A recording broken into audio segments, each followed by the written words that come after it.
संसार में जितने भी धार्मिक मतमतांतर हैं, वो सबके सब किसी महापुरुष के पीछे श्रद्धालुओं का संगठित समाज है।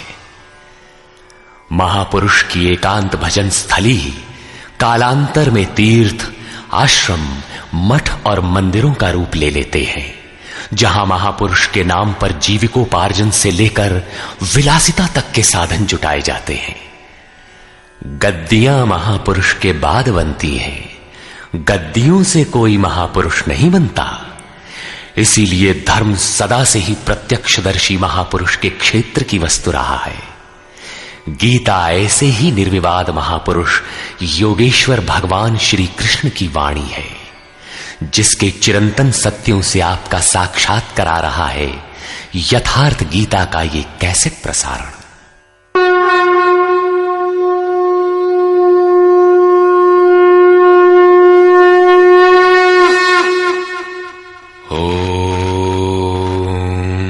श्री परमात्मने नमः। यथार्थ गीता, श्रीमद् भगवत गीता, अथैकादशो अध्यायः। गत अध्याय में योगेश्वर श्री कृष्ण ने अपनी प्रधान प्रधान विभूतियों का संक्षिप्त विवरण प्रस्तुत किया, किंतु अर्जुन को लगा कि उसने विस्तार से सुन लिया है। उसने कहा कि आपकी वाणी सुनने से मेरा सारा मोह नष्ट हो गया, अज्ञान नष्ट हो गया। आपने जो कहा उसे प्रत्यक्ष देखना चाहता हूं। सुनने और देखने में पश्चिम और पूर्व का अंतर है। चलकर देखने पर वस्तु स्थिति कुछ और ही होती है। अर्जुन ने उस रूप को देखा तो कांपने लगा, क्षमा याचना करने लगा। क्या ज्ञानी भयभीत होता है? उसे कोई जिज्ञासा रह जाती है? नहीं, बौद्धिक स्तर की जानकारी सदैव धूमिल रहती है। हां, वो यथार्थ जानकारी के लिए प्रेरणा अवश्य देती है। इसलिए अर्जुन ने निवेदन किया। अर्जुन उवाच,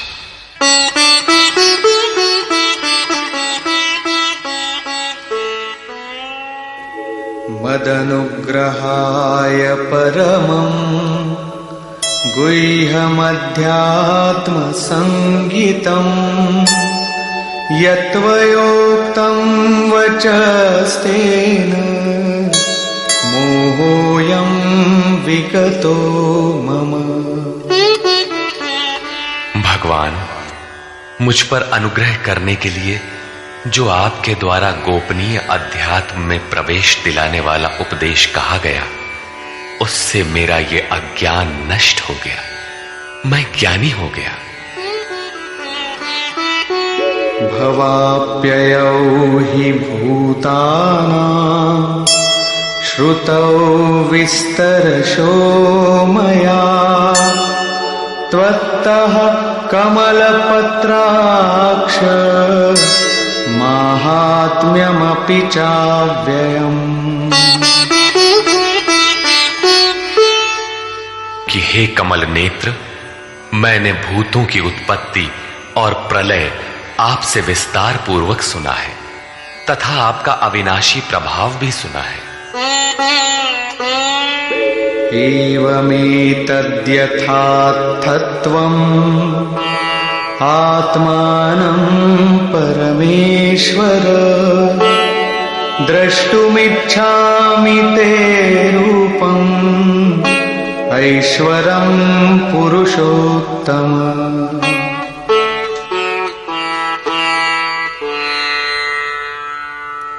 हे परमेश्वर, आप अपने को जैसा कहते हैं ये ठीक ऐसा ही है, इसमें कोई संदेह नहीं है, किंतु मैंने उसे केवल सुना है। अतः हे पुरुषोत्तम, उस ऐश्वर्य युक्त स्वरूप को मैं प्रत्यक्ष देखना चाहता हूं। मन्यसे यदि तच्छक्यम् मया द्रष्टुमिति प्रभो योगेश्वर ततो मे त्वं दर्शयात्मानमव्ययम्। हे हे प्रभु, मेरे द्वारा आपका वो रूप देखा जाना संभव है। यदि आप ऐसा मानते हो तो योगेश्वर, आप अपने अविनाशी स्वरूप का मुझे दर्शन कराइए।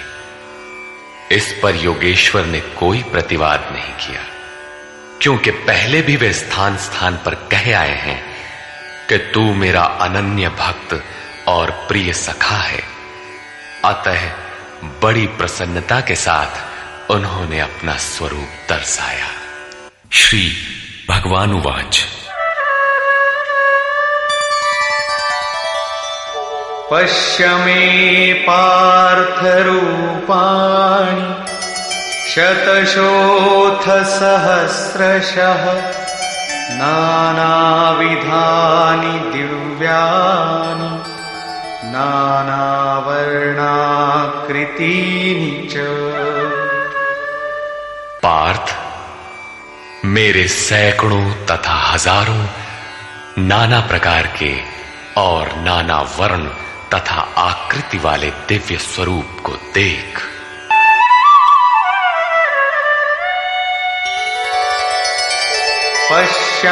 पश्यादित्यान् वसून् रुद्रान् अश्विनो मरुतस्तथा बहून्यदृष्टपूर्वाणि पश्याश्चर्याणि भारत। हे भारत, अदिति के 12 पुत्रों, 8 वसुओं, 11 रुद्रों, दोनों अश्विनी कुमारों और 49 मरुदगणों को देख, तथा अन्य बहुत से पहले तुम्हारे द्वारा कभी न देखे हुए आश्चर्यमय रूपों को देख।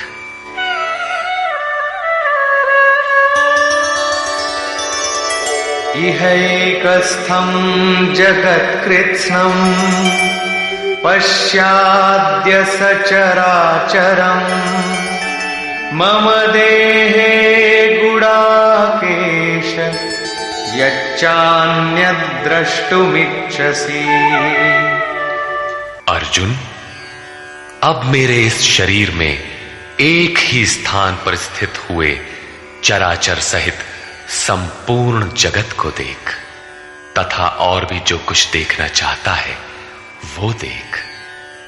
इस प्रकार तीनों श्लोकों तक भगवान लगातार दिखाते चले गए, किंतु अर्जुन को कुछ दिखाई नहीं पड़ा। वो आंखें मलता रह गया। अतः ऐसा दिखाते हुए भगवान सहसा रुक जाते हैं और कहते हैं, न तु मां शक्यसे द्रष्टुम् अनेनैव स्वचक्षुषा दिव्यं ददामि ते चक्षुः पश्य मे योगमैश्वरम्। अर्जुन, तू मुझे अपने नेत्रों द्वारा अर्थात बौद्धिक दृष्टि द्वारा देखने में समर्थ नहीं है, इसलिए मैं तुझे दिव्य अर्थात अलौकिक दृष्टि देता हूं, जिससे तू मेरे प्रभाव और योग शक्ति को देख। इधर योगेश्वर श्री कृष्ण के कृपा प्रसाद से अर्जुन को वही दृष्टि प्राप्त हुई, उसने देखा। और उधर योगेश्वर व्यास के कृपा प्रसाद से वही दृष्टि संजय को मिली थी। जो कुछ अर्जुन ने देखा, अक्षरशः वही संजय ने भी देखा और उसके प्रभाव से अपने को कल्याण का भागी बनाया। स्पष्ट है कि श्री कृष्ण एक योगी के समकक्ष है। संजय उवाच।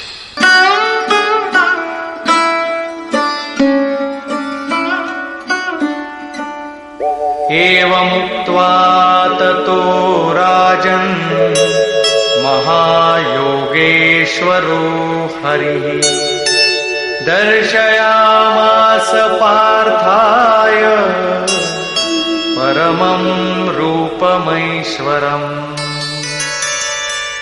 संजय बोला, हे राजन, महायोगेश्वर हरि ने इस प्रकार कहकर उसके उपरांत पार्थ को अपना परम ऐश्वर्य युक्त दिव्य स्वरूप दिखाया, जो स्वयं योगी है और दूसरों को भी योग प्रदान करने की जिसमें क्षमता हो, जो योग का स्वामी हो, उसे योगेश्वर कहते हैं।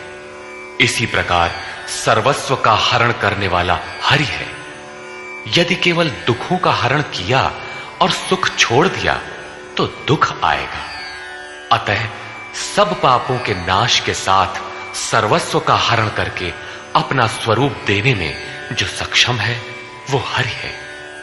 उन्होंने पार्थ को अपना दिव्य स्वरूप दिखाया। सामने तो खड़े ही थे। अनेक वक्त्र नयनम अनेकाद्भुत दर्शनम अनेक दिव्याभरणम दिव्यानीकोद्यतायुधम। अनेक मुख और नेत्रों से युक्त, अनेक अद्भुत दर्शनों वाले, अनेक दिव्य भूषणों से युक्त और अनेक दिव्य शस्त्रों को हाथ से उठाए तथा दिव्यमाल्याम्बरधरम दिव्यगन्धानुलेपनम सर्वाश्चर्यमयं देवं अनंतम विश्वतोमुखम। दिव्य माला और वस्त्रों को धारण किए हुए, दिव्य गंध का अनुलेपन किए हुए, सब प्रकार के आश्चर्यों से युक्त, सीमा रहित विराट स्वरूप परमदेव को दृष्टि मिलने पर अर्जुन ने देखा। दिवि सूर्य सहस्रस्य भवेद्युगपदुत्थिता यदि भासदृशी सा स्यात् भासस्तस्य महात्मनः। संजय बोला, हे राजन, आकाश में एक साथ 1000 सूर्यों के उदय होने से जितना प्रकाश होता है, वो भी विश्व रूप उन महात्मा के प्रकाश के सदृश कदाचित ही हो। यहां श्री कृष्ण महात्मा ही है, योगेश्वर थे।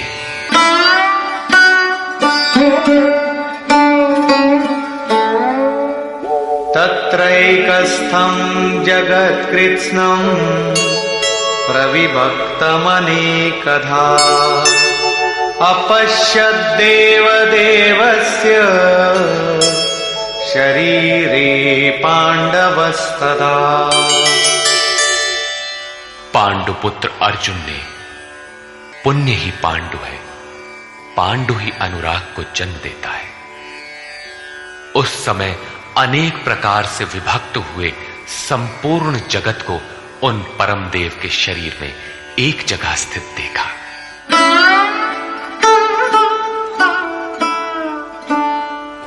ततः स विस्मयाविष्टो हृष्टरोमा धनञ्जयः प्रणम्य शिरसा देवं कृताञ्जलिरभाषत।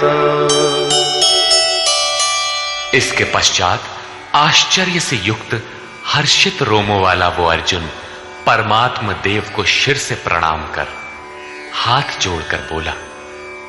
यहां अर्जुन ने अंतःकरण से नमन किया और कहा, अर्जुन उवाच,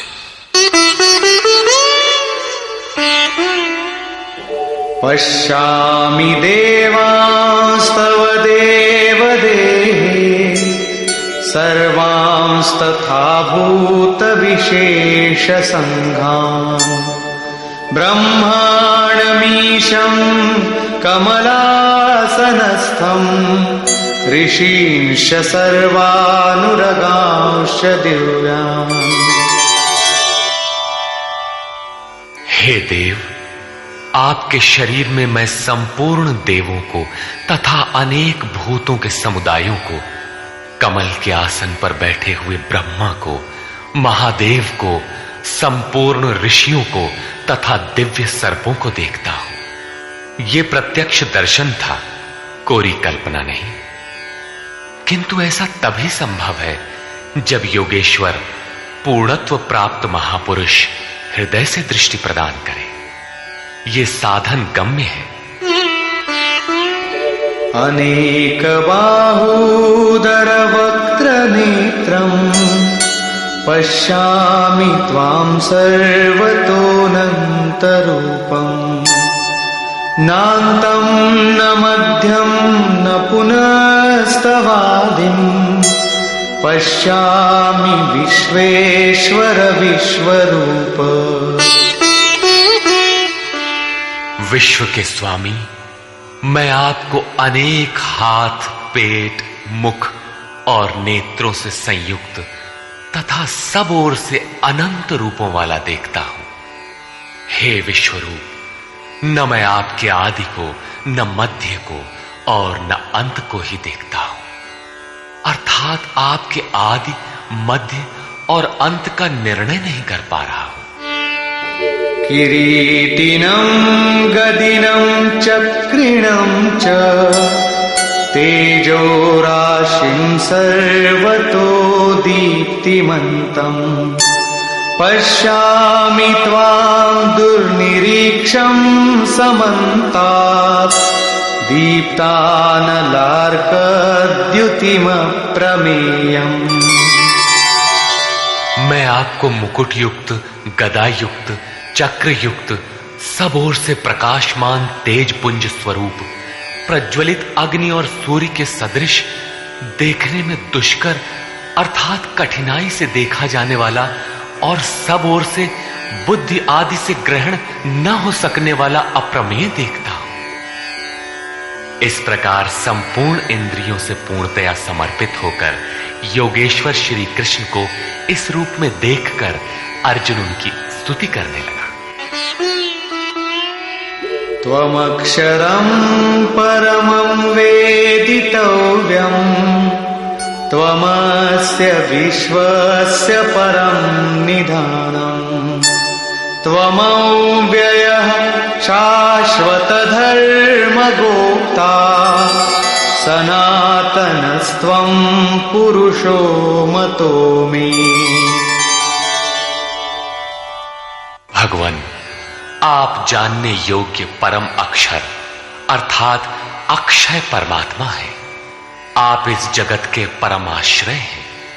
आप शाश्वत धर्म के रक्षक हैं तथा आप अविनाशी सनातन पुरुष हैं, ऐसा मेरा मत है। आत्मा का स्वरूप क्या है? शाश्वत है, सनातन है, अव्यक्त रूप है, अविनाशी है। यहां कृष्ण का क्या स्वरूप है? वही शाश्वत, सनातन, अव्यय, अविनाशी, अर्थात प्राप्ति के पश्चात महापुरुष भी उसी आत्म भाव में स्थित होता है। तभी तो भगवान और आत्मा एक ही लक्षण वाले। अनादिमध्यान्तमनंत वीर्यम् अनंत बाहुं शशि सूर्य नेत्रम् पश्यामि त्वां दीप्तहुताशवक्त्रम् स्वतेजसा विश्वमिदं तपन्तम्। हे परमात्मन, मैं आपको आदि, मध्य और अंत से रहित, अनंत सामर्थ्य से युक्त, अनंत हाथों वाला, चंद्रमा और सूर्य रूपी नेत्रों वाला तथा प्रज्वलित अग्नि रूपी मुख वाला तथा अपने तेज से इस जगत को तपाते हुए देखता हूं।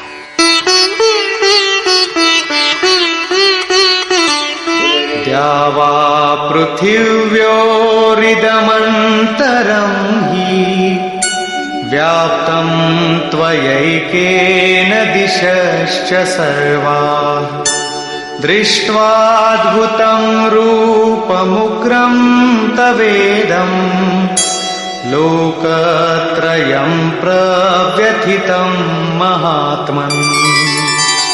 हे महात्मन, अंतरिक्ष और पृथ्वी के बीच का संपूर्ण आकाश तथा सब दिशाएं एकमात्र आपसे ही परिपूर्ण है। आपके इस अलौकिक भयंकर रूप को देखकर तीनों लोक अत्यंत व्यथित हो रहे हैं। अमीहि त्वां सुरसङ्घा विशन्ति केचिद्भीताः प्राञ्जलयो गृह्णन्ति स्वस्तीत्युक्त्वा महर्षिसिद्धसङ्घाः स्तुवन्ति त्वां स्तुतिभिः पुष्कलाभिः। वे देवताओं के समूह आप में ही प्रवेश कर रहे हैं और कई एक भयभीत होकर हाथ जोड़े हुए आपके गुणों का गान कर रहे हैं। महर्षि और सिद्धों के समुदाय स्वस्ति वाचन अर्थात कल्याण हो ऐसा कहते हुए संपूर्ण स्तोत्रों द्वारा आपकी स्तुति कर रहे हैं।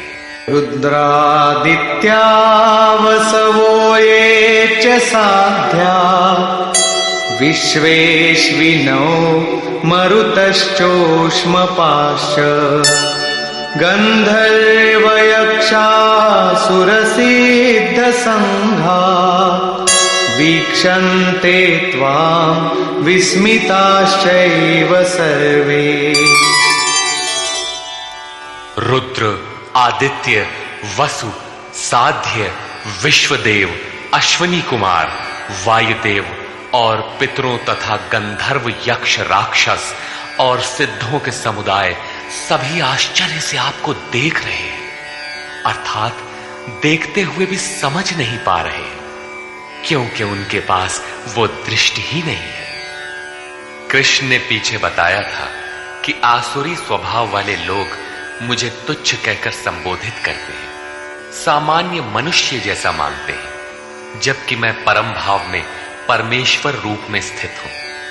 यद्यपि हूं मनुष्य शरीर के आधार वाला, उसी का विस्तार यहां है कि वे आश्चर्य से देख रहे हैं, यथार्थतः समझ नहीं पा रहे हैं, नहीं देखते।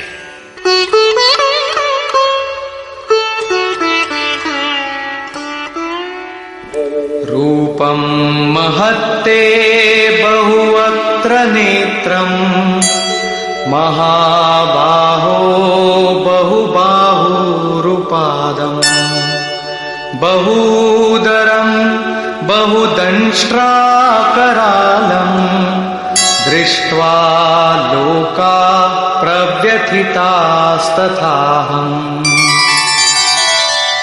महाबाहो, कृष्ण महाबाहु है और अर्जुन है। प्रकृति से परे महान सत्ता में जिसका कार्य क्षेत्र हो वो महाबाहु है। कृष्ण महानता के क्षेत्र में पूर्ण है, अधिकतम सीमा में है। अर्जुन उसी की प्रवेशिका में है, मार्ग में है। मंजिल मार्ग का दूसरा छोर ही तो है। महाबाहु योगेश्वर, आपके बहुत मुख और नेत्रों वाले, बहुत हाथ, जंघा और पैरों वाले, बहुत उदरों वाले, अनेक विकराल दाढ़ों वाले महान रूप को देखकर सब लोग व्याकुल हो रहे हैं तथा मैं भी व्याकुल हो रहा हूं। अब अर्जुन को कुछ भय हो रहा है कि श्री कृष्ण इतने महान हैं।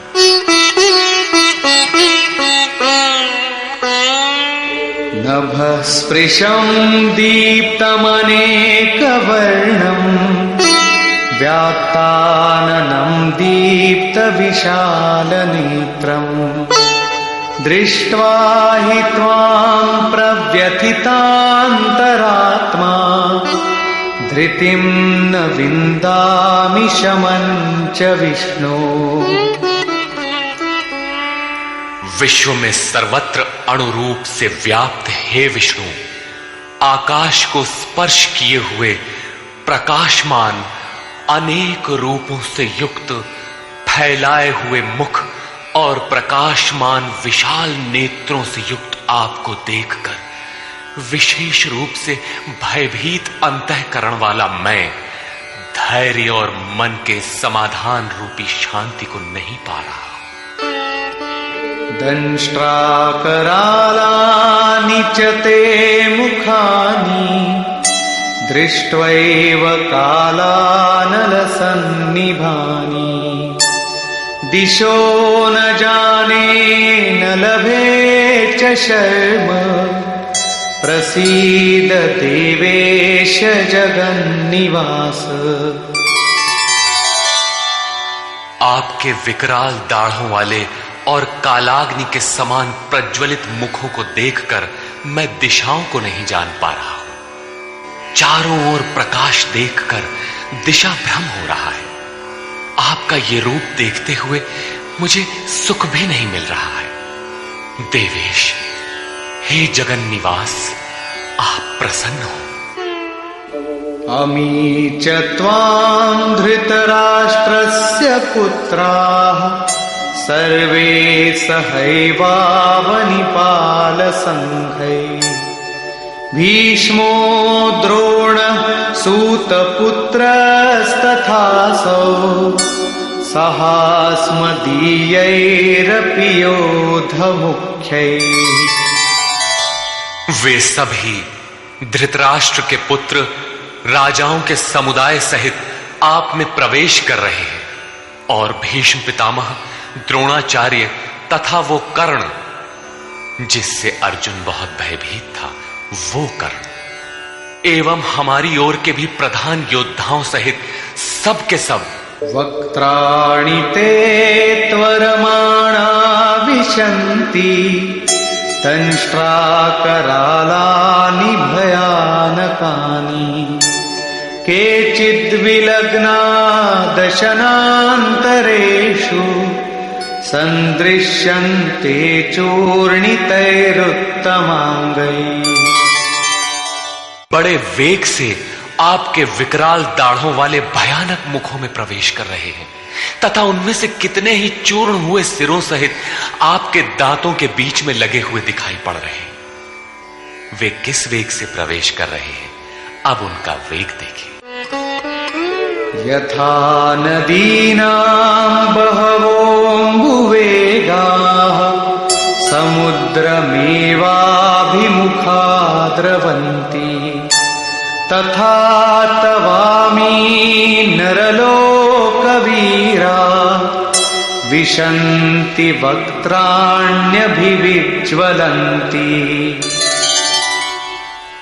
जैसे नदियों के बहुत से जल प्रवाह अपने में विकराल होते हुए भी समुद्र की ओर दौड़ते हैं, समुद्र में प्रवेश करते हैं, ठीक उसी प्रकार वे शूरवीर मनुष्यों के समुदाय आपके प्रज्वलित मुखों में प्रवेश कर रहे हैं। अर्थात वे अपने में शूरवीर तो हैं, किंतु आप समुद्रवत हैं। आपके समक्ष उनका बल अत्यल्प है। वे किस लिए और किस प्रकार प्रवेश कर रहे हैं, इसके लिए उदाहरण प्रस्तुत है। यथा प्रदीप्तं ज्वलनं पतंगा विशन्ति नाशाय समृद्धवेगा तथैव नाशाय विशन्ति लोकाः तवापि वक्त्राणि समृद्धवेगा। जैसे पतंगे नष्ट होने के लिए ही प्रज्वलित अग्नि में अतिवेग से प्रवेश करते हैं, वैसे ही ये सब प्राणी भी अपने नाश के लिए आपके मुखों में अत्यंत बढ़े हुए वेग से प्रवेश कर रहे हैं। लेलीहसे ग्रसमानः समन्तात् लोकान् समग्रान् वदनैर्ज्वलद्भिः तेजोभिरापूर्य जगत् समग्रम् भासस्तवोग्राः प्रतपन्ति विष्णु। आप उन समस्त लोकों को प्रज्वलित मुखों द्वारा सब ओर से निगलते हुए चाट रहे हैं, उनका आस्वादन कर रहे हैं। हे व्यापनशील परमात्मन, आपकी उग्र प्रभा संपूर्ण जगत को अपने तेज से व्याप्त करके तप रही है। तात्पर्य यह है कि पहले आसुरी संपत्ति परम तत्व में विलीन हो जाती है, उसके पश्चात दैवी संपत्ति का कोई प्रयोजन नहीं रह जाता, इसलिए वो भी उसी स्वरूप में विलीन हो जाती है। अर्जुन ने देखा कि कौरव पक्ष तदनंतर उसके अपने पक्ष के योद्धा कृष्ण के मुख में विलीन होते जा रहे हैं। उसने पूछा,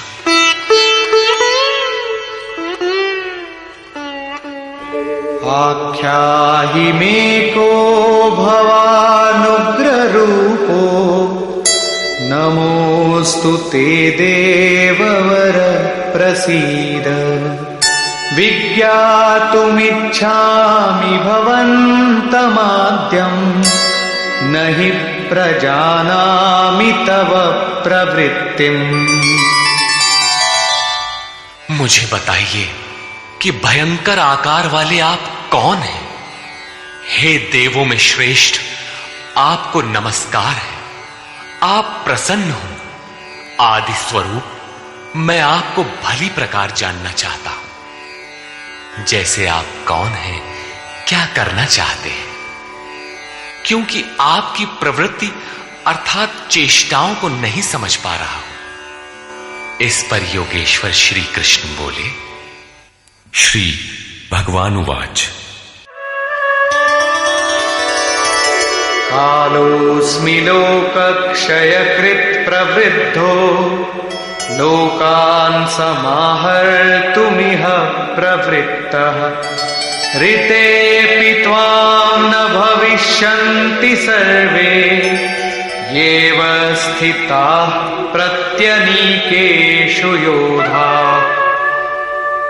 अर्जुन, मैं लोकों का नाश करने वाला बढ़ा हुआ काल हूं और इस समय इन लोकों को नष्ट करने के लिए प्रवृत्त हुआ हूं। प्रतिपक्षियों की सेना में स्थित जितने योद्धा हैं, वे सब तेरे बिना भी नहीं रहेंगे। वे जीवित नहीं बचेंगे, इसीलिए प्रवृत्त हुआ हूं। तस्मात्त्वमुत्तिष्ठ यशो लभस्व जित्वा शत्रून् भुङ्क्ष्व राज्यं समृद्धम्। मयैवैते निहताः पूर्वमेव निमित्तमात्रं भव सव्यसाचिन्। इसलिए अर्जुन, तू युद्ध के लिए खड़ा हो, यश प्राप्त कर, शत्रुओं को जीत, समृद्धि संपन्न राज्य को भोग। ये सब शूरवीर मेरे द्वारा पहले से ही मारे हुए हैं। सव्यसाचिन, तू केवल निमित्त मात्र बन। प्रायः सर्वत्र कृष्ण ने कहा है कि वो परमात्मा न कुछ स्वयं करता है, न कराता है, न संयोग ही जोड़ता है। मोहावृत्ति बुद्धि के कारण ही लोग कहते हैं कि परमात्मा कराता है, किंतु यहां वे स्वयं ताल ठोक कर खड़े हो जाते हैं कि अर्जुन, करता धरता तो मैं, मेरे द्वारा ये लोग पहले से ही मारे हुए, तो खड़ा भर हो, यश ले ले। ऐसा इसलिए है कि सो केवल भगतन हित लागी। अर्जुन उसी अवस्था को प्राप्त कर चुका था कि भगवान स्वयं ताल ठोक कर खड़े हो गए। अनुराग ही अर्जुन है। अनुरागी के लिए भगवान सदैव खड़े हैं। उन्हीं के कर्ता है, रथी बन जाते हैं। यहां गीता में तीसरी बार साम्राज्य का प्रकरण आया है। पहले अर्जुन लड़ना नहीं चाहता था। उसने कहा कि पृथ्वी के धन धान्य संपन्न अकंटक साम्राज्य तथा देवताओं के स्वामीपन अथवा त्रैलोक्य के राज्य में भी मैं उस उपाय को नहीं देखता जो इंद्रियों को सुखाने वाले मेरे शोक को दूर कर सके। जब तड़पन बनी ही रहेगी तो हमें नहीं चाहिए। योगेश्वर ने कहा, इस युद्ध में हारोगे तो देवत्व और जीतने पर महामहिम की स्थिति मिलेगी। और यहां 11वें अध्याय में कहते हैं कि ये शत्रु मेरे द्वारा मारे गए हैं, तू निमित्त मात्र भर बन जा, यश को प्राप्त कर और समृद्ध राज्य को भोग। फिर वही बात, जिस बात से अर्जुन चौंकता है, जिसमें वो शोक मिटता हुआ नहीं देखता, क्या श्री कृष्ण फिर भी वही राज्य देंगे? नहीं, वस्तुतः विकारों के अंत के साथ परमात्म स्वरूप की स्थिति ही वास्तविक समृद्धि है। जो स्थिर संपत्ति है, जिसका कभी विनाश नहीं होता, राजयोग का परिणाम है। द्रोणं च भीष्मं च जयद्रथं च कर्णं तथान्यानपि योधवीरान् मया हतांस्त्वं जहिमा व्यथिष्ठा युध्यस्व चेतासि रणे सपत्नान्। इन द्रोण, भीष्म, जयद्रथ और कर्ण तथा अन्यान्य बहुत से मेरे द्वारा मारे हुए शूरवीर योद्धाओं को तू मार, भय मत कर। संग्राम के वैरियों को तू निश्चित जीतेगा, इसलिए युद्ध कर। यहां भी योगेश्वर ने कहा कि मेरे द्वारा मारे हुए इन मरे हुओं को तू मार। स्पष्ट किया कि मैं करता हूं, जबकि 5वें अध्याय के 13, 14 एवं 15 श्लोक में उन्होंने कहा था भगवान अकर्ता है। 18वें अध्याय में वे कहते हैं शुभ अथवा अशुभ प्रत्येक कार्य के होने में 5 माध्यम हैं: अधिष्ठान, कर्ता, करण, चेष्टा और दैव। जो कहते हैं कैवल्य स्वरूप परमात्मा करते हैं, वे अविवेकी हैं, यथार्थ नहीं जानते, अर्थात भगवान नहीं करते। ऐसा विरोधाभास क्यों? वस्तुतः प्रकृति और उस परमात्म पुरुष के बीच एक सीमा रेखा है। जब तक प्रकृति के परमाणुओं का दबाव अधिक रहता है, तब तक माया प्रेरणा देती है, और जब साधक उससे ऊपर उठ जाता है, ईश्वर, इष्ट अथवा सद्गुरु के कार्यक्षेत्र में प्रवेश प्राप्त कर लेता है। उसके बाद सद्गुरु, इष्ट, याद रहे प्रेरक के स्थान पर सद्गुरु, आत्मा, परमात्मा, इष्ट, भगवान पर्यायवाची। कुछ भी कहें, कहता भगवान ही है। हृदय से रथी हो जाता है। आत्मा से जागृत होकर उस अनुरागी साधक का स्वयं पथ संचालन करने लग जाता है। पूज्य महाराज जी कहते थे, हो जिस परमात्मा की हमें चाह है, वो जिस सतह पर खड़े हैं, उस सतह पर स्वयं उतरकर जब तक आत्मा से जागृत नहीं हो जाता, तब तक सही मात्रा में साधन का आरंभ नहीं होता। उसके बाद जो कुछ साधक से पार लगता है, वो उनकी देन है। साधक तो निमित्त मात्र होकर उनके संकेत और आदेश पर चलता भर रहता है। साधक की विजय उनकी देन है।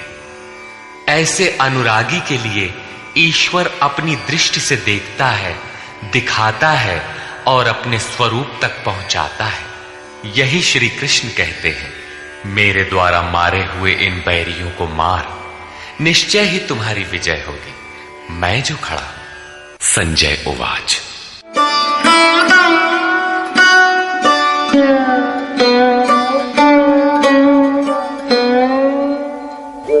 एतत् श्रुत्वा वचनं केशवस्य कृताञ्जलिर्वेपमानः किरीटी नमस्कृत्वा भूय एवाह कृष्णं सगद्गदं भीतभीतः प्रणम्य।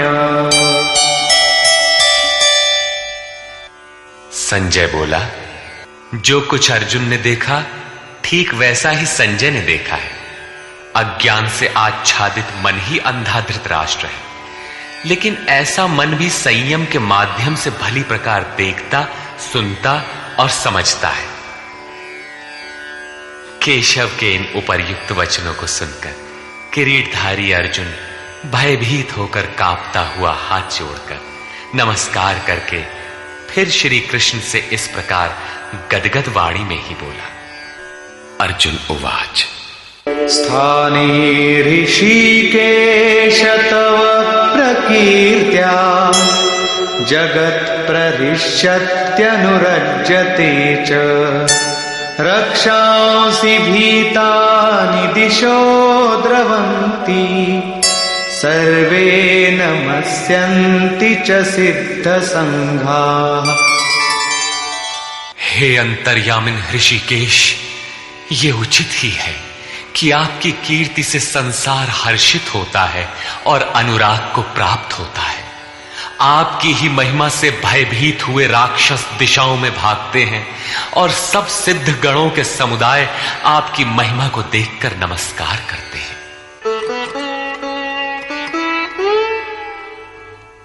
कस्माच्च तेन न मेरन्महात्मन्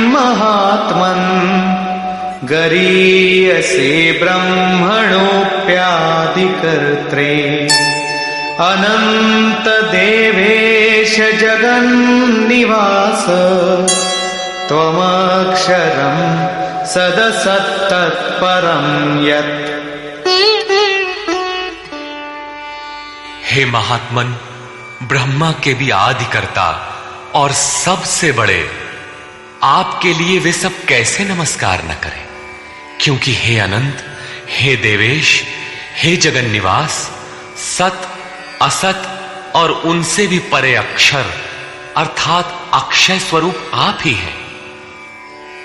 अर्जुन ने अक्षय स्वरूप का प्रत्यक्ष दर्शन किया था। केवल बौद्धिक स्तर पर कल्पना करने या मान लेने मात्र से कोई ऐसी स्थिति नहीं मिलती जो अक्षय हो। अर्जुन का प्रत्यक्ष दर्शन उसकी आंतरिक अनुभूति है। उसने सविनय कहा, त्वमादिदेव पुरुषः पुराण त्वमस्य विश्वस्य परं निधानम् वेत्तासि वेद्यं च परं च धाम त्वया ततं विश्वमनन्तरूप।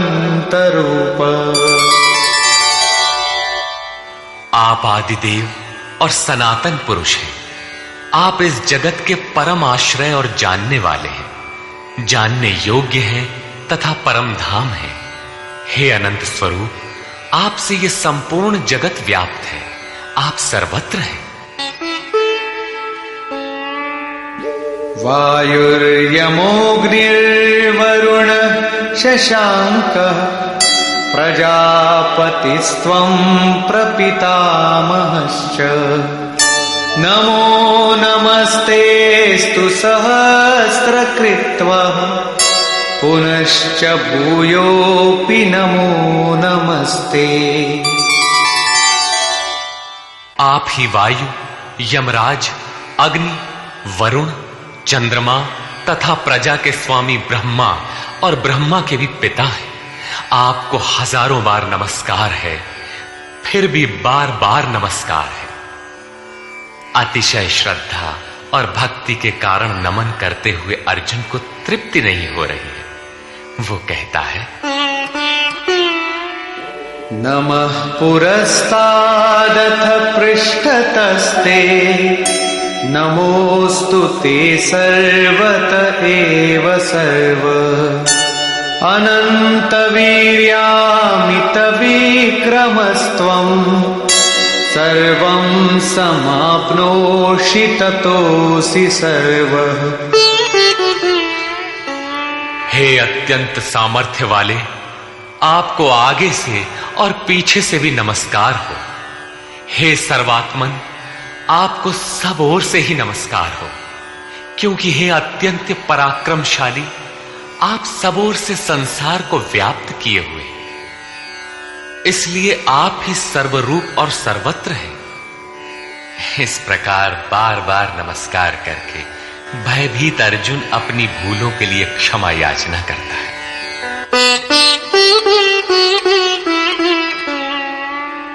सखेति मत्वा प्रसभं यदुक्तम् हे कृष्ण हे यादव हे सखेति अजानता महिमानं तवेदं मया प्रमादात् प्रणयेन वापि। आपके इस प्रभाव को न जानते हुए आपको सखा मित्र मानकर मेरे द्वारा प्रेम अथवा प्रमाद से भी हे कृष्ण, हे यादव, हे सखा, इस प्रकार जो कुछ भी हठपूर्वक कहा गया है तथा यच्चावहासार्थमसत्कृतोऽसि विहारशय्यासनभोजनेषु एकोऽथवाप्यच्युत तत्समक्षम् तत्क्षामये त्वामहमप्रमेयम्। हे अच्युत, जो आप हंसी के लिए विहार, शैया, आसन और भोजनादिकों में अकेले अथवा उन लोगों के सामने भी अपमानित किए गए हैं, वो सब अपराध अचिंत्य प्रभाव वाले आपसे मैं क्षमा कराता। किस प्रकार क्षमा करें? पितासि लोकस्य चराचरस्य त्वमस्य पूज्यश्च गुरुर्गरीयान् न त्वत्समोऽस्त्यभ्यधिकः कुतोऽन्यो लोकत्रयेऽप्य प्रतिमप्रभाव। आप इस चराचर जगत के पिता, गुरु से भी बड़े गुरु और अति पूजनीय हैं, जिसकी कोई प्रतिमा नहीं, ऐसे अप्रतिम प्रभाव वाले। आपके समान तीनों लोकों में दूसरा कोई नहीं है, फिर अधिक कैसे होगा? आप सखा भी नहीं, सखा तो समकक्ष होता है।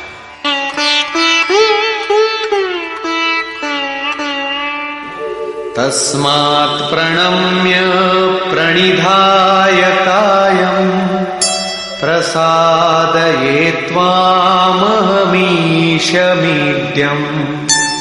पितेव पुत्रस्य सखेव सख्युः प्रियः प्रियायार्हसि देव सोढुम्। आप चराचर के पिता हैं, इसलिए मैं अपने शरीर को भली प्रकार आपके चरणों में रखकर प्रणाम करके स्तुति करने योग्य आप ईश्वर को प्रसन्न होने के लिए प्रार्थना करता हूं। हे देव, पिता जैसे पुत्र के, सखा जैसे सखा के और पति जैसे प्रिय स्त्री के अपराधों को क्षमा करता है, वैसे ही आप भी मेरे अपराधों को सहन करने योग्य हैं। अपराध क्या था? हमने कभी हे यादव, हे सखा, हे कृष्ण कहा था? समाज के बीच अथवा एकांत में कहा था? भोजन के समय अथवा सोने के समय कहा था? क्या कृष्ण कहना अपराध था? काले थे ही, गोरे कैसे कहे जाते? यादव कहना भी अपराध नहीं था, क्योंकि यदुकुल में तो जन्म ही हुआ था। सखा कहना भी अपराध नहीं था, क्योंकि स्वयं कृष्ण भी अपने को अर्जुन का सखा मानते थे। जब कृष्ण कहना अपराध ही है, एक बार कृष्ण कहने के लिए अर्जुन अनंत बार गिड़गिड़ा कर क्षमा याचना कर रहा है, तो जब किसका करें, नाम कौन सा लें? वस्तुतः चिंतन का जैसा विधान स्वयं योगेश्वर श्री कृष्ण ने बताया है, वैसा ही आप करें। उन्होंने पीछे बताया, ओमित्येकाक्षरम ब्रह्म व्याहरन मामनुस्मरन। अर्जुन, ओम, बस इतना ही अक्षय ब्रह्म का परिचायक है। इसका तू जप कर और ध्यान मेरा धर, क्योंकि उस परम भाव में प्रवेश मिल जाने के पश्चात उन महापुरुष का भी यही नाम है, जो उस अव्यक्त का परिचायक है। प्रभाव देखने पर अर्जुन ने पाया कि ये न तो काले हैं, न गोरे, न सखा है, न यादव, ये तो अक्षय ब्रह्म की स्थिति वाले महात्मा है। संपूर्ण गीता में योगेश्वर श्री कृष्ण ने 5 बार ओम के उच्चारण पर बल दिया। अब यदि आपको जप करना है तो कृष्ण कृष्ण न कहकर ओम का ही जप करें। प्रायः भाविक लोग कोई ना कोई रास्ता निकाल लेते हैं। कोई ओम जपने के अधिकार और अनाधिकार की चर्चा से भयभीत है तो कोई महात्माओं की दुहाई देता है, अथवा कोई कृष्ण ही नहीं, उनसे पहले राधा और गोपियों का नाम भी उनकी शीघ्र प्रसन्नता के लोभ में छपता है। पुरुष श्रद्धामय है, इसलिए उनका ऐसा जपना मात्र भावुकता है। यदि आप सचमुच भाविक हैं तो उनके आदेश का पालन करें। वे अव्यक्त में स्थित होते हुए भी आज आपके सामने नहीं हैं, लेकिन उनकी वाणी आपके समक्ष है। उनकी आज्ञा का पालन करें, अन्यथा आप ही बताइए कि गीता में आपका क्या स्थान है। हां, इतना अवश्य है कि अध्येष्यते च य इमं श्रद्धावानन् सूयश्च शृणुयादपि यो नरः। जो अध्ययन करता है, सुनता है, वो ज्ञान तथा यज्ञ को जान लेता है, शुभ लोकों को पा जाता है। अतः अध्ययन अवश्य करें। प्राण अपान के चिंतन में कृष्ण नाम का क्रम पकड़ में नहीं आता। बहुत से लोग कोरी भावुकतावश केवल राधे राधे कहने लगे। आजकल अधिकारियों से काम न होने पर उनके सगे संबंधियों से, प्रेमी या पत्नी से सोर्स लगाकर काम चला लेने की परंपरा है। लोग सोचते हैं कदाचित भगवान के घर में भी ऐसा चलता होगा, अतः उन्होंने कृष्ण कहना बंद करके राधे राधे कहना आरंभ कर दिया। वे कहते हैं राधे राधे श्याम मिला दे। जो राधा एक बार बिछुड़ी तो स्वयं श्याम से नहीं मिल पाई, वो आपको कैसे मिला दे। अतः अन्य किसी का कहना न मानकर श्री कृष्ण के आदेश को आप अक्षरशः माने, ओम का जप करें। हां, यहां तक उचित है कि राधा हमारा आदर्श है, उतनी ही लगन से हमें भी लगना चाहिए। यदि पाना है तो राधा की तरह विरही बनना है। आगे भी अर्जुन ने कृष्ण कहा। कृष्ण उनका प्रचलित नाम था। ऐसे कई नाम थे जैसे गोपाल, किंतु बहुत से साधक गुरु गुरु या गुरु का प्रचलित नाम भावुकतावश जपना चाहते हैं, किंतु प्राप्ति के पश्चात प्रत्येक महापुरुष का वही नाम है जिस अव्यक्त में वो स्थित है। बहुत से शिष्य प्रश्न करते हैं, गुरुदेव जब ध्यान आपका करते हैं तो पुराना नाम ओम इत्यादि क्यों जपें? गुरु गुरु अथवा कृष्ण कृष्ण क्यों न कहें? किंतु यहां योगेश्वर ने स्पष्ट किया कि अव्यक्त स्वरूप में विलय के साथ महापुरुष का भी वही नाम है जिसमें वो स्थित है। कृष्ण संबोधन था, जपने का नाम नहीं। योगेश्वर श्री कृष्ण से अर्जुन ने अपने अपराधों के लिए क्षमा याचना की, उन्हें स्वाभाविक रूप में आने की प्रार्थना की। कृष्ण मान गए, सहज हो गए, अर्थात उसे क्षमा भी कर दिया। उसने निवेदन किया, अदृष्टपूर्वं हृषितोऽस्मि दृष्ट्वा भयेन च प्रव्यथितं मनो मे तदेव मे दर्शय देवरूपं प्रसीद देवेश जगन्निवास। अभी तक अर्जुन के समक्ष योगेश्वर विश्व रूप में है, अतः वो कहता है कि मैं पहले न देखे हुए आपके इस आश्चर्यमय रूप को देखकर हर्षित हो रहा हूं, तथा मेरा मन भय से अति व्याकुल भी हो रहा है। पहले तो सखा समझता था, धनुर्विद्या में कदाचित अपने को कुछ आगे ही पाता था, किंतु अब प्रभाव देखकर भय हो रहा है। पिछले अध्याय में प्रभाव सुनकर वो अपने को ज्ञानी मानता था। ज्ञानी को कहीं भय नहीं होता है। वस्तुतः प्रत्यक्ष दर्शन का प्रभाव ही विलक्षण होता है। सब कुछ सुन लेने और मान लेने के बाद भी सब कुछ चलकर जानना शेष ही रहता है। वो कहता है, पहले न देखे हुए आपके इस रूप को देखकर मैं हर्षित हो रहा हूं, मेरा मन भय से व्याकुल भी हो रहा है। अतः हे देव, आप प्रसन्न हो। हे देवेश, हे जगन्निवास, आप अपने उस रूप को ही मुझे दिखाइए। कौन सा रूप? किरीटिनं गदिनं चक्रहस्तम् इच्छामि त्वां द्रष्टुमहं तथैव। तेनैव रूपेण चतुर्भुजेन सहस्रबाहो भव विश्वमूर्ते।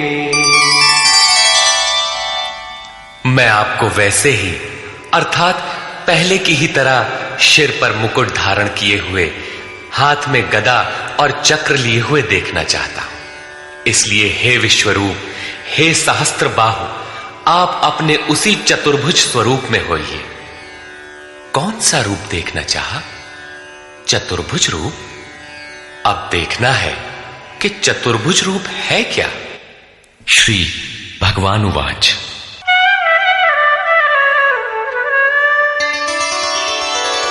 मया प्रसन्नेन तवार्जुनेदं रूपं परं दर्शितमात्मयोगात्।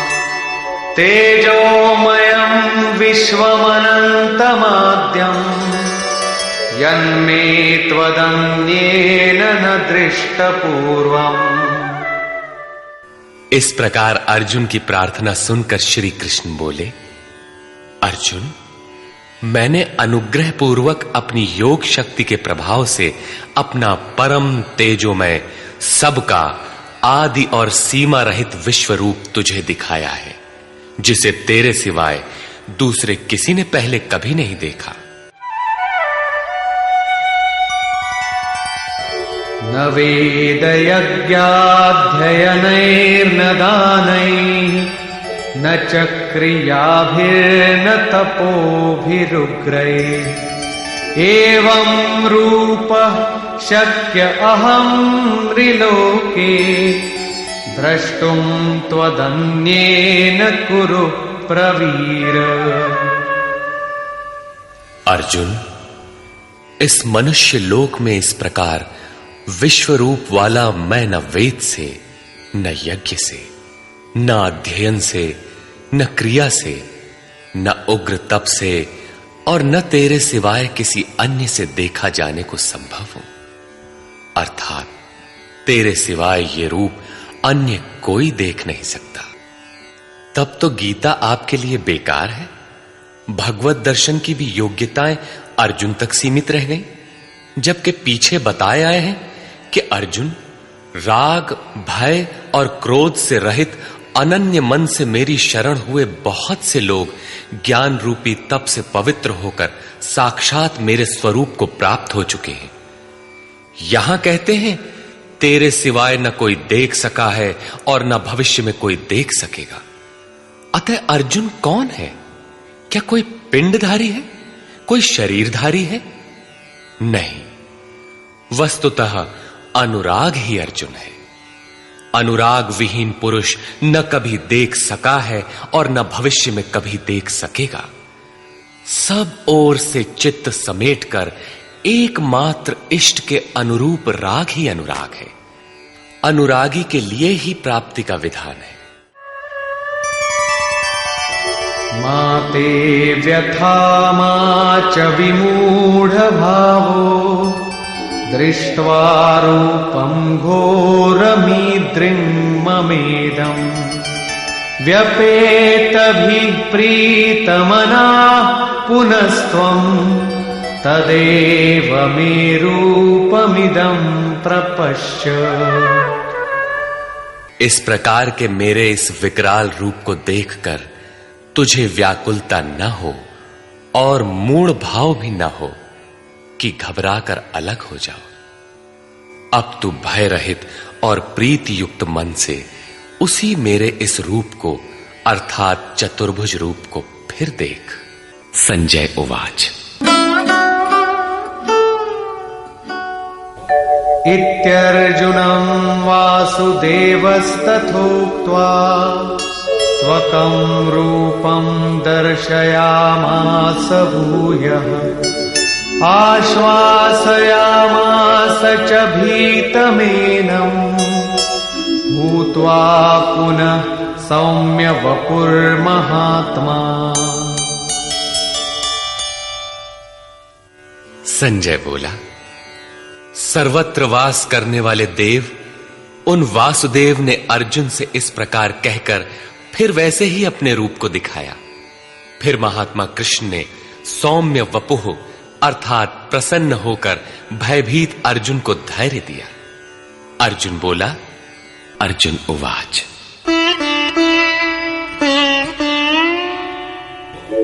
दृष्ट्वेदं मानुषं रूपं तव सौम्यं जनार्दन इदानीमस्मि संवृत्तः सचेताः प्रकृतिं गतः।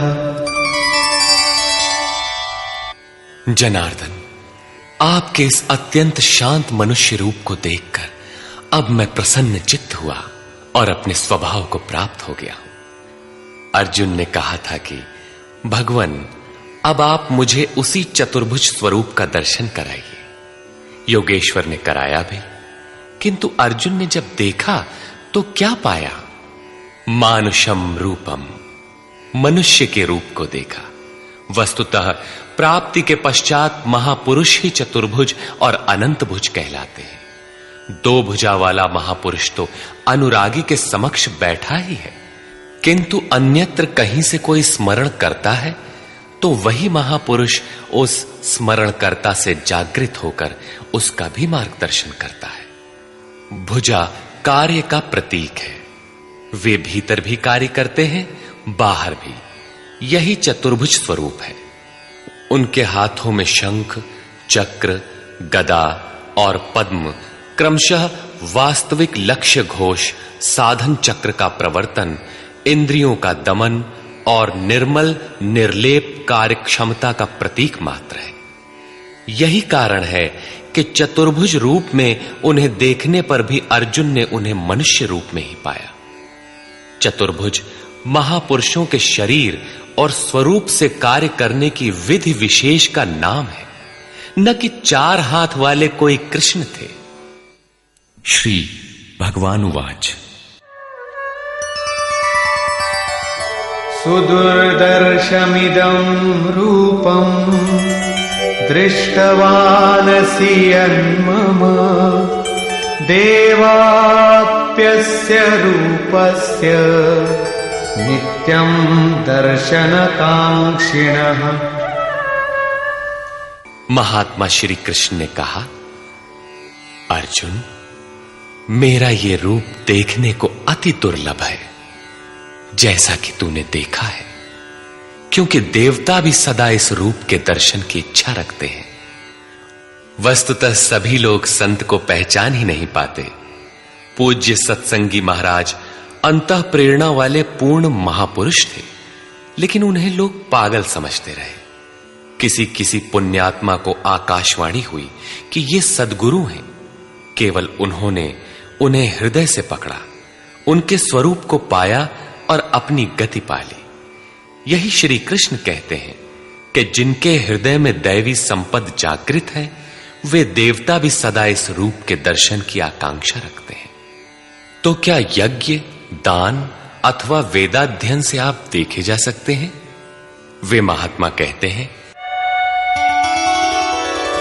नाहं वेदैर्न तपसा न दानेन न चेज्जया शक्य एवं विधो द्रष्टुम् दृष्टवानसि मां यथा।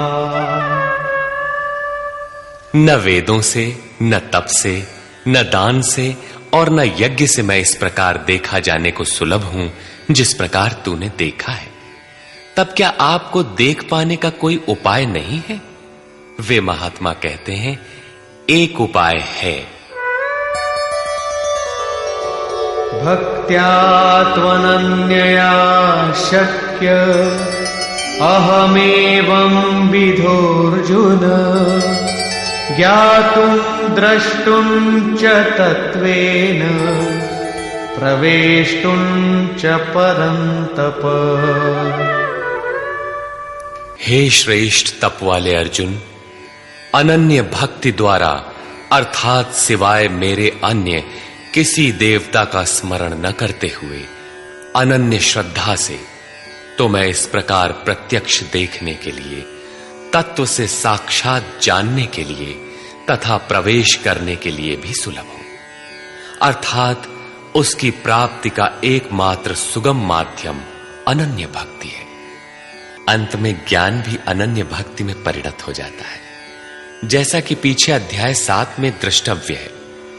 पीछे उन्होंने कहा कि तेरे सिवाय न कोई देख सका है न कोई देख सकेगा, जबकि यहां कहते हैं कि अनन्य भक्ति से न केवल मुझे देखा जा सकता है अपितु साक्षात जाना और मुझ में प्रवेश भी पाया जा सकता है।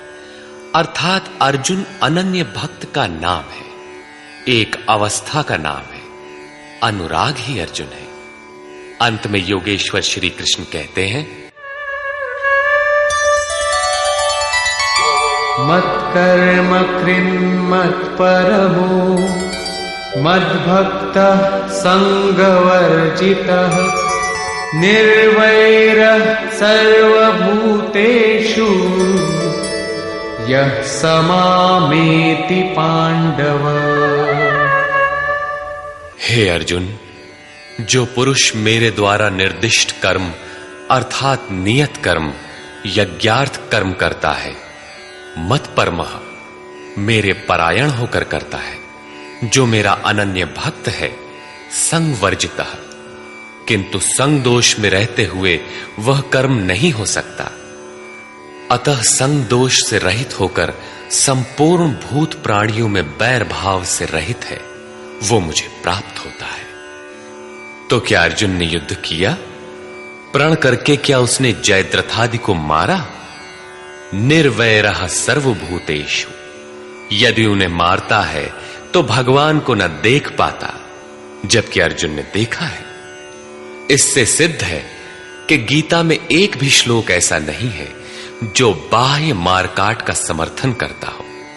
जो निर्दिष्ट कर्म यज्ञ की प्रक्रिया का आचरण करेगा, जो अनन्य भाव से उनके सिवाय किसी का स्मरण तक नहीं करेगा, जो संग दोष से अलग रहेगा, तो युद्ध कैसा?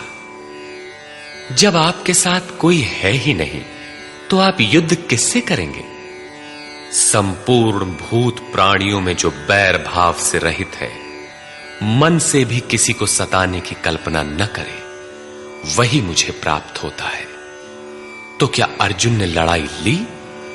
कभी नहीं। वस्तुतः संग दोष से अलग रहकर जब आप अनन्य चिंतन में लगते हैं, निर्धारित यज्ञ की क्रिया में प्रवृत्त होते हैं, उस समय परिपंथी राग द्वेष, काम क्रोध इत्यादि दुर्जय शत्रु बाधा के रूप में प्रत्यक्ष ही है। उनका पार पाना ही युद्ध है। निष्कर्ष, इस अध्याय के आरंभ में अर्जुन ने कहा, भगवन, आपकी विभूतियों को मैंने विस्तार से सुना, जिससे मेरा मोह नष्ट हो गया, अज्ञान का शमन हो गया। किंतु जैसा आपने बताया कि मैं सर्वत्र हूं, इसे मैं प्रत्यक्ष देखना चाहता हूं। यदि मेरे द्वारा देखना संभव हो तो कृपया उसी स्वरूप को दिखाइए। अर्जुन प्रिय सखा था, अनन्य सेवक था। अतएव योगेश्वर श्री कृष्ण ने कोई प्रतिवाद न कर तुरंत दिखाना आरंभ किया कि अब मेरे ही अंदर खड़े सप्तर्षि और उनसे भी पूर्व होने वाले ऋषियों को देख, ब्रह्मा और विष्णु को देख, सर्वत्र फैले मेरे तेज को देख, मेरे ही शरीर में एक स्थान पर खड़े तू चराचर जगत को देख। किंतु अर्जुन आंखें मलता ही रह गया। इसी प्रकार योगेश्वर श्री कृष्ण 3 श्लोकों तक अनवरत दिखाते गए, किंतु अर्जुन को कुछ भी दिखाई नहीं पड़ा। सभी विभूतियां योगेश्वर में उस समय थीं, किंतु अर्जुन को वे सामान्य मनुष्य जैसे ही दिखाई पड़ रहे थे। तब इस प्रकार दिखाते दिखाते योगेश्वर श्री कृष्ण सहसा रुक जाते हैं और कहते हैं, अर्जुन, इन आंखों से तू मुझे नहीं देख सकता, अपनी बुद्धि से तू मुझे परख नहीं सकता। लो, अब मैं तुझे वह दृष्टि देता हूं जिससे तू मुझे देख सकेगा। भगवान तो सामने खड़े ही थे। अर्जुन ने देखा, वास्तव में देखा। देखने के पश्चात क्षुद्र त्रुटियों के लिए क्षमा याचना करने लगा, जो वास्तव में त्रुटियां नहीं थीं। उदाहरण के लिए, भगवान, कभी मैंने आपको कृष्ण, यादव और कभी सखा कह दिया था, इसके लिए आप मुझे क्षमा करें।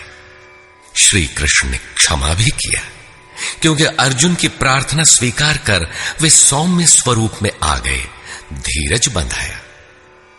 वस्तुतः कृष्ण कहना अपराध नहीं था। वे सांवले थे ही, गोरे कैसे कहलाते? यदुवंश में जन्म हुआ ही था। श्री कृष्ण स्वयं भी अपने को सखा मानते ही थे। वास्तव में प्रत्येक साधक महापुरुष को पहले ऐसा ही समझते हैं। कुछ उन्हें रूप और आकार से संबोधित करते हैं, कुछ उनकी वृत्ति से उन्हें पुकारते हैं और कुछ उन्हें अपने ही समकक्ष मानते हैं। उनके यथार्थ स्वरूप को नहीं समझते। उनके अचिंत्य स्वरूप को अर्जुन ने समझा तो पाया कि ये न तो काले हैं और न गोरे, न किसी कुल के हैं और न किसी के साथी ही हैं।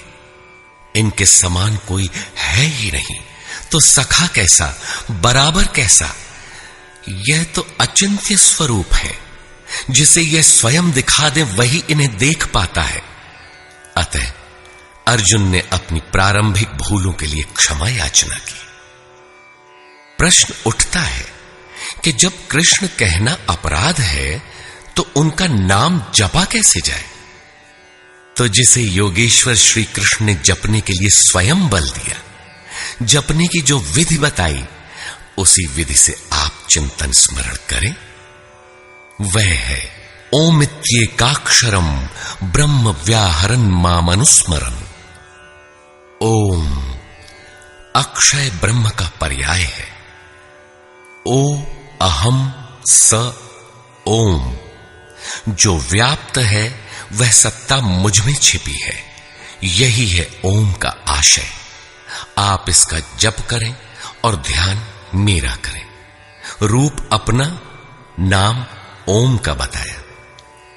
अर्जुन ने प्रार्थना की कि चतुर्भुज रूप में दर्शन दीजिए। श्री कृष्ण ने उसी सौम्य स्वरूप को धारण किया।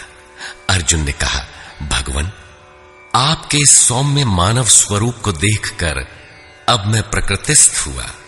मांगा था चतुर्भुज रूप, दिखाया मानुषम रूपम। वास्तव में शाश्वत में प्रवेश वाला योगी शरीर से यहां बैठा है, बाहर दो हाथों से कार्य करता है और साथ ही अंतरात्मा से जागृत होकर जहां से भी जो भाविक स्मरण करते हैं, एक साथ सर्वत्र उनके हृदय से जागृत होकर प्रेरक के रूप में कार्य करता है। हाथ उसके कार्य का प्रतीक है। यही चतुर्भुज है। श्री कृष्ण ने कहा, अर्जुन, तेरे सिवाय मेरे इस रूप को न कोई देख सका और भविष्य में न कोई देख सकेगा। तब गीता तो हमारे लिए व्यर्थ है। किंतु नहीं, योगेश्वर कहते हैं, एक उपाय है। जो मेरा अनन्य भक्त है, मेरे सिवाय जो दूसरे किसी का स्मरण न करके निरंतर मेरा ही चिंतन करने वाला है, उसकी अनन्य भक्ति के द्वारा मैं प्रत्यक्ष देखने को, अर्थात जैसा तूने देखा है तत्व से जानने को और प्रवेश करने को भी सुलभ हूं। अर्थात अर्जुन अनन्य भक्त था। भक्ति का परमार्जित रूप है अनुराग। इष्ट के अनुरूप लगाओ। मिलहि न रघुपति बिनु अनुरागा। अनुराग विहीन पुरुष न कभी पाया है और न पा सकेगा। अनुराग नहीं है तो कोई लाख योग करे, जप करे, तप करे या दान करे, वह नहीं मिलता। अतः इष्ट के अनुरूप राग अथवा अनन्य भक्ति नितांत आवश्यक है। अंत में श्री कृष्ण ने कहा, अर्जुन, मेरे द्वारा निर्दिष्ट कर्म को कर, मेरा अनन्य भक्त होकर कर, मेरी शरण होकर कर, किंतु संग दोष से अलग रहकर, संग दोष में यह कर्म हो ही नहीं सकता। अतः संग दोष इस कर्म के संपादित होने में बाधक है। जो बैर भाव से रहित है वही मुझे प्राप्त करता है। जब संग दोष नहीं है, जहां हमें छोड़कर दूसरा कोई है ही नहीं, बैर का मानसिक संकल्प भी नहीं है, तो युद्ध कैसा? बाहर दुनिया में लड़ाई झगड़े होते रहते हैं, किंतु विजय जीतने वालों को भी नहीं मिलती। दुर्जय संसार रूपी शत्रु को असंगता रूपी शस्त्र से काटकर परम में प्रवेश पा जाना ही वास्तविक विजय है, जिसके पीछे हार नहीं है। इस अध्याय में पहले तो योगेश्वर श्री कृष्ण ने अर्जुन को दृष्टि प्रदान की, फिर अपने विश्व रूप का दर्शन कराया। अतः ओम तत्सदिति श्रीमद्भगवद गीता सूपनिषत्सु ब्रह्म विद्यायाम योग शास्त्रे श्री कृष्णार्जुन संवादे विश्व रूप दर्शन योगो नामैकादशो अध्यायः। इस प्रकार स्वामी अड़गड़ानंद कृत श्रीमद् भगवद गीता का 11वां अध्याय पूर्ण होता है। हरि ओम तत्सत।